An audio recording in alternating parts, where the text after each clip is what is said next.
Jon has over 30 years at the leading edge producing, researching, developing, and teaching cutting-edge future media technologies. He's a longtime member of the Global Visual Effects Society, the Themed Entertainment Association, the Global VRAR Association, and he's CEO of the epically named Metaverse Construction Company. Welcome, Jon. How are you doing? Good. How are you? Good to see Really, you. really well. We had a conversation recently. We might come to that, talking about how you can grab depth fields and data from different satellite footage. But I'm really excited to start with you, not only because of the name of your company, but when I first heard that, it just struck a note with me. What inspired you to call it that, other than the obvious? You know, that's a great question. I grew up in a family of developers and construction people. And growing up, I recently had a car accident in December. And I was walking through the halls of the chiropractic rehab place for my back and neck. And as I'm walking through the halls, I had this flashback of when I was a little kid walking through these empty halls of these professional buildings that my dad and my grandfather built. And as I'm walking through, I had this lightning bolt, and I said, you know what? This is what's missing. This is what's missing right now is going back to Web 1.0. When Web 1.0 first started, everybody was on the bandwagon. Everybody knew that they had to be involved. But those of us who jumped into so early realized there was a lot more to bite off than we expected, having to run servers and T1 lines and all this extra technology that we didn't really want to get into. We were, especially for me, we're content developers. We really didn't want to get into all that. And knowing now with the metaverse, people are going to be in the same position. They're going to be in the position of there's all this technology. There's so many pieces. We don't want to open the whole development departments. We want to just be able to walk in, get a turnkey suite. Here's the keys, open up your door, and you're in business. So we developed the Metaverse Construction Company the solution. to do that, to provide turnkey solutions that people don't have to, do all the back end stuff. They just say, here's what I want, get the keys and start business. Yeah, so that's a smart strategic move. And I foresee great things for your company. So as I was preparing for this conversation with you, I was, thinking what we might discuss and some questions. And been reading a book recently that talks about the grand projects of humanity. So there was a period when it seemed like all of humanity was all about building cathedrals. And it wasn't so much the cathedrals, it was what cathedrals represented. And I feel that we're currently in a similar phase, this grand construction project pertaining to the metaverse. It's not so much about the individual things that we build, but the fact that we're collectively putting something together that we're going to be inhabiting. Like for big parts, interactions are going to take place there. So, what does constructing the overall metaverse mean to you? Yeah, that's a great question. Because you can only do a small part of it, but what does the overall project mean to you? Yeah, so there's a few things. I differ in my views of the metaverse from a lot of other people. A lot of other people kind of think that I always use the example of marketing people and manufacturers come in and then they start clouding the mix. When we had HD, what was HD? Was HD 1280 by 720? Was it 1920 by 1080? Were they squishing it and making it VR? VR comes out. Is VR stereoscopic? Is it a 2D sphere? And it's 2D. So there's all these kind of there's all these different definitions. My theory is, number one, we know that it's sort of meant to be immersive, and immersive in such a way that I feel that video games are video games. There is the potential for video games to be metaverses, but I think that starting to call every game a metaverse leads us to that every multiplayer game that's ever existed is now a metaverse. So I think that there's still a differentiation there.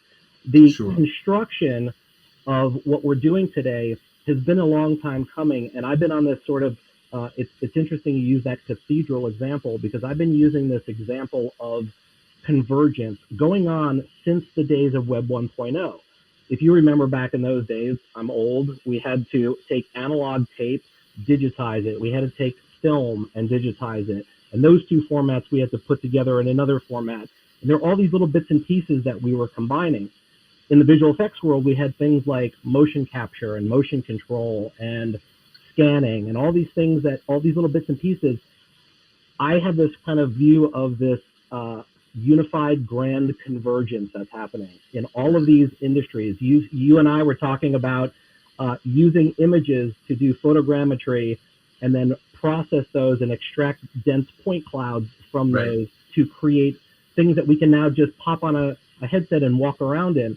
Well, I think all of those things, some of the other technologies we're working with, you saw on the Meta live stream the other day, doing a scan of yourself with just your cell phone. I am a big believer that this is going to be the center of everything we do from a content creation standpoint, from a building standpoint.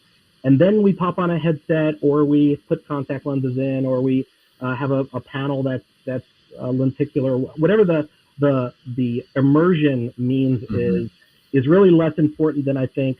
The focus, our kind of vision is what you brought about with cathedrals. It's the experience. And that's, when you think of a cathedral, part of the cathedral experience is that it's an experience. It's an emotional and psychological experience when you walk in, the grandeur of it. That's the thing that I think, in a lot of ways, is being overlooked these days. Everybody's focused on the technology, and they need to kind of come back. Content, I'm a big content is king believer.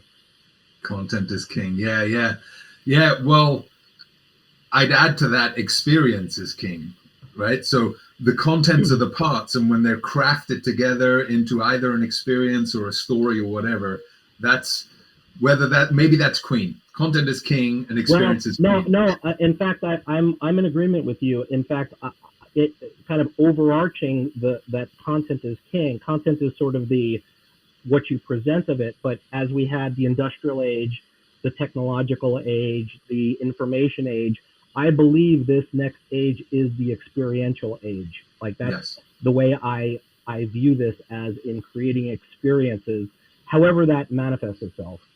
Absolutely. That's the beauty of it for me. I remember my first experience. I forgot I had a thing on my head. Yeah. The experience was so overpowering, I forgot the technology. And it was actually, looking back, it was the fact that the technology faded away, because I'm an educator and I've been dealing with educational technology as it comes and goes. And never really too enamored by any of it. But this was different because I forgot the technology. It was all about the experience. So the experience is so important. In fact, that anchors in the core of who you are. It's such a huge and powerful anchor.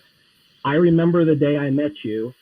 We were on a space station on the moon, and you had this presentation for educators in VR, where all of a sudden this water was flooding and grass and trees were growing up through the space station.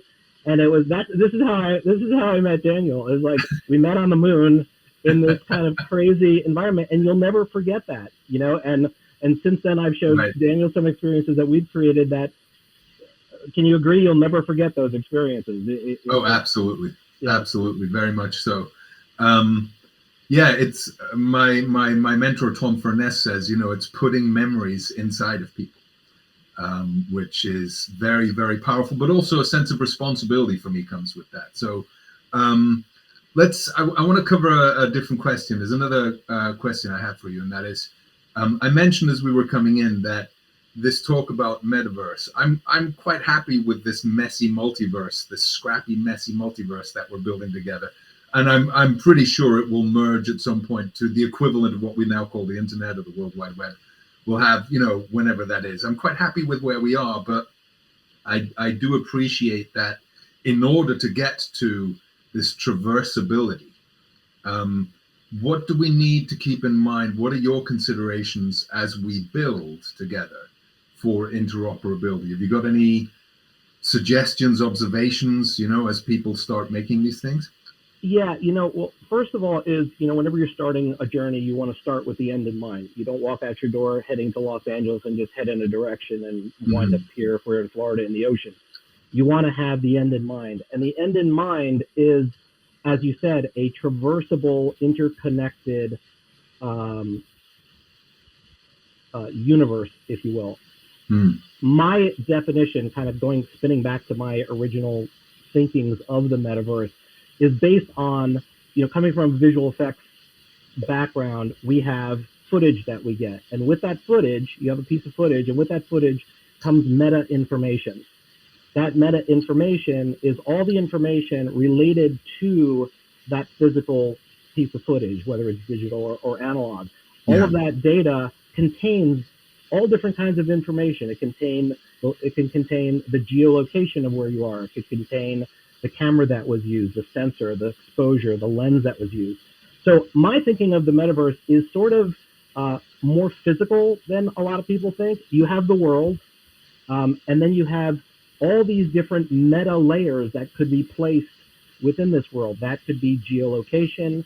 It could Hmm. be you walk into a restaurant and how many people here work in VR, and that would show. That could be a whole another layer. You've got all Yeah. these different layers of information. So it is, like you said, a scrappy, messy heap in that not all of them should be connected. I don't believe. You don't Yeah. need to have all of them connected. You just need to be able to have a common language where you Right. can access what you need. Yeah, it would be total overload. It would be total overload if it was Total all overload. you have to opt in and opt out of stuff, right? I Yeah. So to suppose. me, it's more about the standards and interoperability of just like if you're on one web page, if you had to have some sort of separate system to hyperlink to another web page, it would be a disaster. So Yeah. having those kind of common languages like in HTML or VRML were, Yeah. those kind of things, I think that's sort of the most important part. Yeah. Okay. Yeah. Well, it's interesting. Since the beginning of this summit series about a year ago, um, and conversation, there was another event about meta traversal that Ben and his team kind of put on. And since then, actually, the Metaverse Standards Forum has been called into existence, and we're going to be hearing from Neil Trevitt, who's deeply involved with that, Yeah. later today. So there's great progress happening, even within the space of the year. That's something I really, really enjoy about this industry. It can be a full-time job to kind of keep up with developments, but at the Absolutely. same time, there's not rarely a day goes by where I don't see something like, oh, cool, I can't wait for that to come out. Or when this thing and that thing meet up and come together, that's gonna, blow sparks. So exciting times. Another question then, and just an observation really before I get to the question. Those kind of from self-development and this kind of industry, people often talk about visualizing things and kind of dreaming your dreams into existence, and that's very much true with the metaverse. Like we're able to imagine something, and within like I wanted to do something particular, and I wrote you an email, you responded, and within the next meeting, we had We were done what I there. wanted Yeah. to do. We came into existence like that. So I love that immediacy of turning ideas into experiences. Um, and I'll probably say this too many times this year. For me, this year is actually the year of AI. 2022 for me is the year of AI, in terms of it being arriving for consumers, like the Yeah. text to image generation and a couple of other things. But soon, and maybe you've seen the demos of Mark Zuckerberg and other people speaking things into virtual reality existence. Yeah. I cannot wait for this generation of kids to grow up and they can just talk like they talk to Google Home Mini or Alexa or whatever. And instead of it giving them the answer, it will just design their environment around it. Yeah. Life imitates art. You think of Star Trek and the holodeck, and think about how close we actually are to this. We have, back when we started Web 1.0, we were putting things together with sticks and bubble gum. The stuff didn't exist. We were making things up as we went along. It's like Now, NASA duct tape, right? I say it constantly. I am more excited now than I was then, much like 100-fold, because we have all the pieces now. We've been developing these over the past 30 years, all the pieces that we need. So they're all here. It's right now. It's not 10 years down the road. Yeah. One of the things you just said about speaking things into existence, when you think about, let's just extrapolate this just a little bit further, we have the ability for AI to generate images. We're not that far off for stereo images. We're not that far off for, I've already seen a couple of demos for 3D, doing 3D objects. We have the ability to simulate things without doing simulations, just doing machine learning. So think about what does computers and AI do best? They do best working with computer-based things. What's computer-based things? Think about any video game. How far off are we, throwing this out there, a lot of people may not like this one, but how far are we from being able to say, computer, give me I want a Wild West game that's in the style of Call of Duty, but with the look of Futurama, and let it build that game for you. Hop on a headset, and now you're there. How far are we from that? I don't think we're very far. I mean, it's going to take a little bit of time, but the analysis for machine learning to analyze different code in games, find those different components, and be able to assemble them in such a way, I think, in a way, is easier than doing these amazing Midjourney and Dolly images we're seeing. I think that, to me, it's a lot. That's a lot farther of a fetch than doing code that's already, we know what this code does. We know how we drive a character doing this. To repurpose it in some way. Yeah, I mean, to repurpose it. I think that we're not far off from seeing things like there's all kinds of ethical issues, of course. Always the ethics. But I agree with you. I've seen text to image. I've seen image to video. I've seen video to spatial location, like GLB location. And I've seen image to 3D. Put all of those together and add biofeedback in, and it responds to your emotions and everything. And one thing that really made me nuts when I saw this was they took we do particle simulations and fluid dynamic simulations for fluids and gases and fire and explosions. I watched them do a machine learning based, they trained a simulator to watch what water does, and they ran it against an actual fluid dynamics simulation, and you couldn't tell the difference. And there was no simulation, no crazy, 500 hours. It just knows what water is supposed to do. So when you just extrapolate that forward just a little bit, it won't be far before we're saying, holodeck, I want to be in a Sherlock Holmes play, and boom, you're there, which is really super exciting.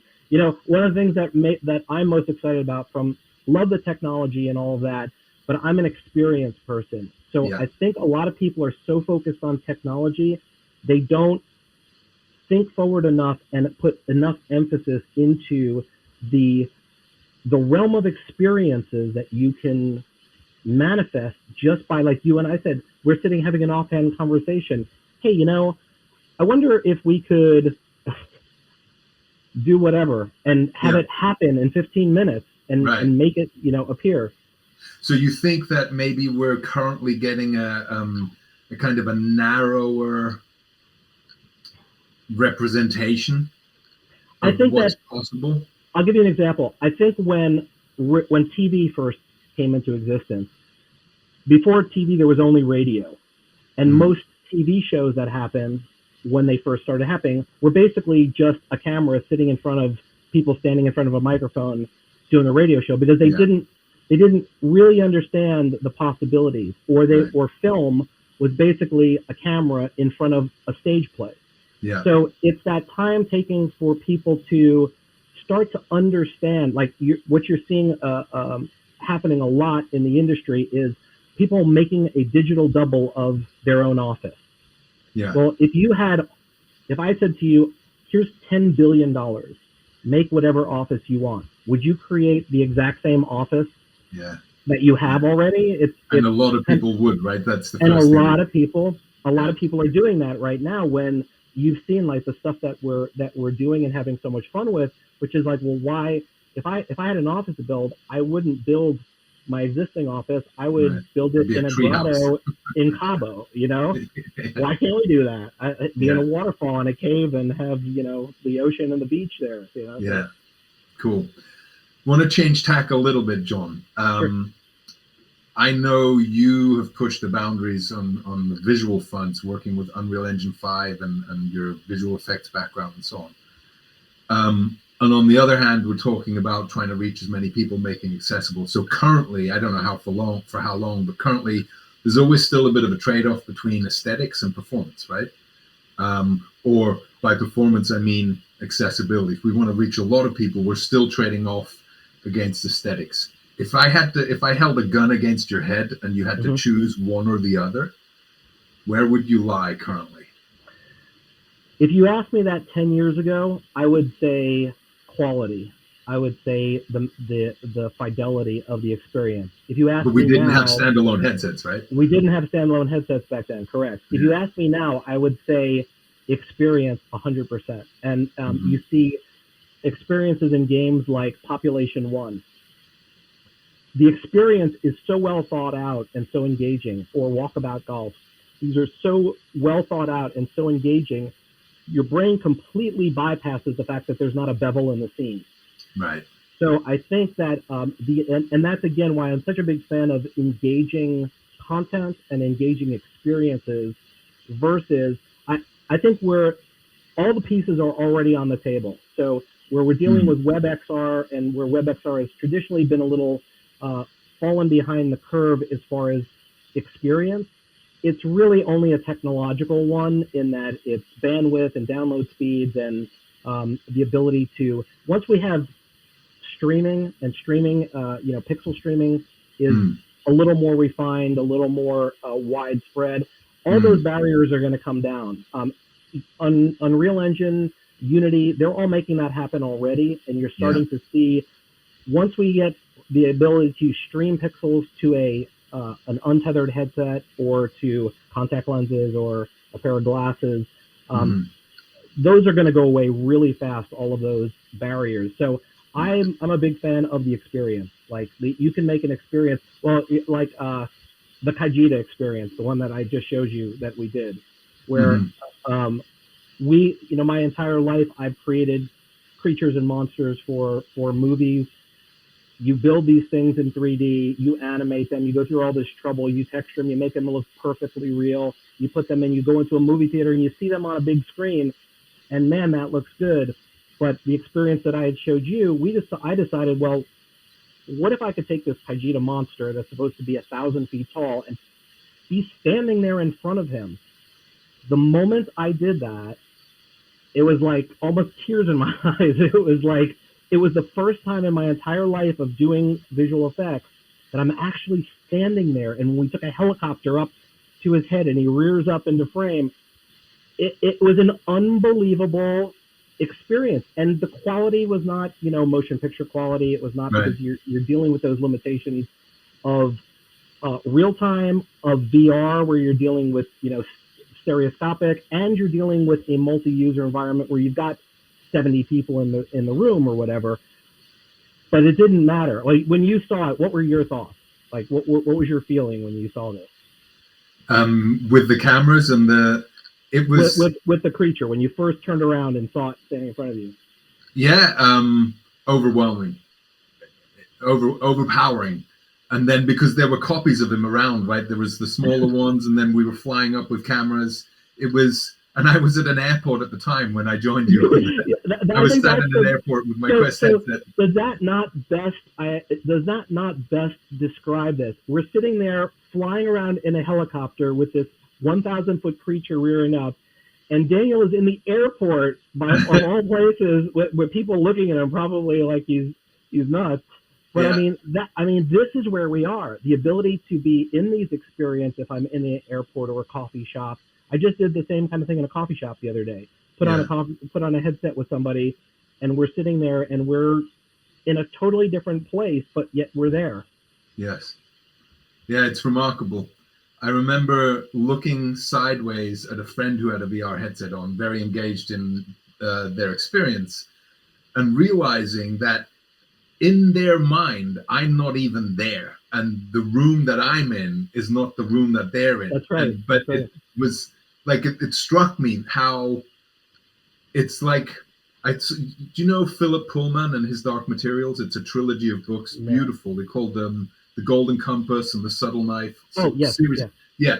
And one of the books talks about a subtle knife, and this subtle knife has a blade so sharp and crafted that it actually slices between realities, and you can kind of peer through and then walk into this. It's exactly that. But sitting next to somebody who is not sharing your experience, that's a profound technology. And going on that, I met you through Educators in VR, right? And I think that it's sort of a good touch point there, because I think that one of the grandest uses for this new wave of technologies is in educating and is in creating experiences. I mean, there's all kinds of uses for people who are immobile, people who are handicapped, people who are elderly and can't get out, and there's all kinds of fantastic uses for that.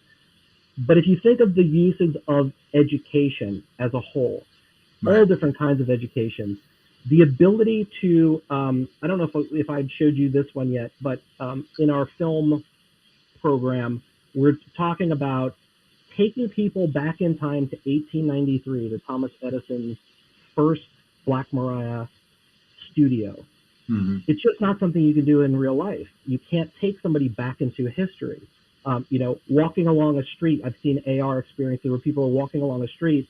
You can put on a pair of AR glasses, and now the street changes to a version of itself, geolocated. Was this in Florida? 200 years? No, it's not here. But I would like to do one here. But I think it was in Europe somewhere. I saw them do this.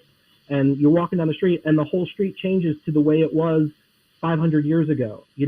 It's just not possible. But all of those unique opportunities to touch somebody on an emotional and spiritual level, that's just it's not matchable.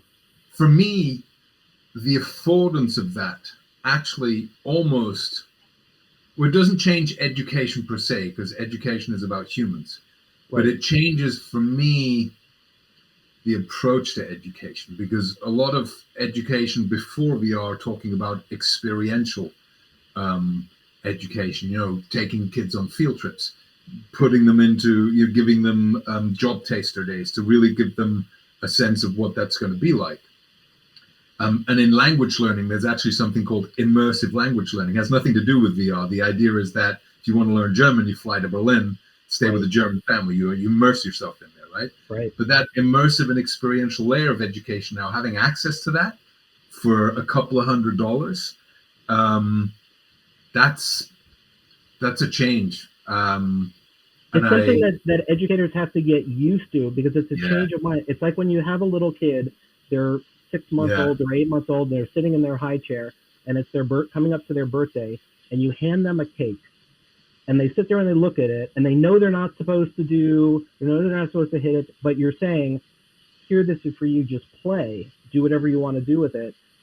They look at you, they're cautious, and they have this kind of like hesitancy. And then once they'll usually, poke at it and touch. And this is where we are with educators and this new technology. They've been told their entire existence that here's the way you got to do it. Here are the books. Here are the presentations. Here are this. Yeah. And we're saying to them, you can teach however you want. What's the most crazy immersive way? It takes a lot of unlearning, though. It takes a lot of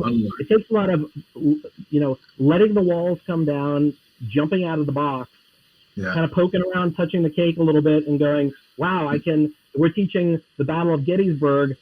I don't have to do a slide presentation. We could actually have bullets whizzing by your head, have a line of soldiers coming at you, put you into the, we can approach it from, we saw that the presentation in one of the universities. There's endless possibilities. Where you're watching physics being taught by use of cannonball, right?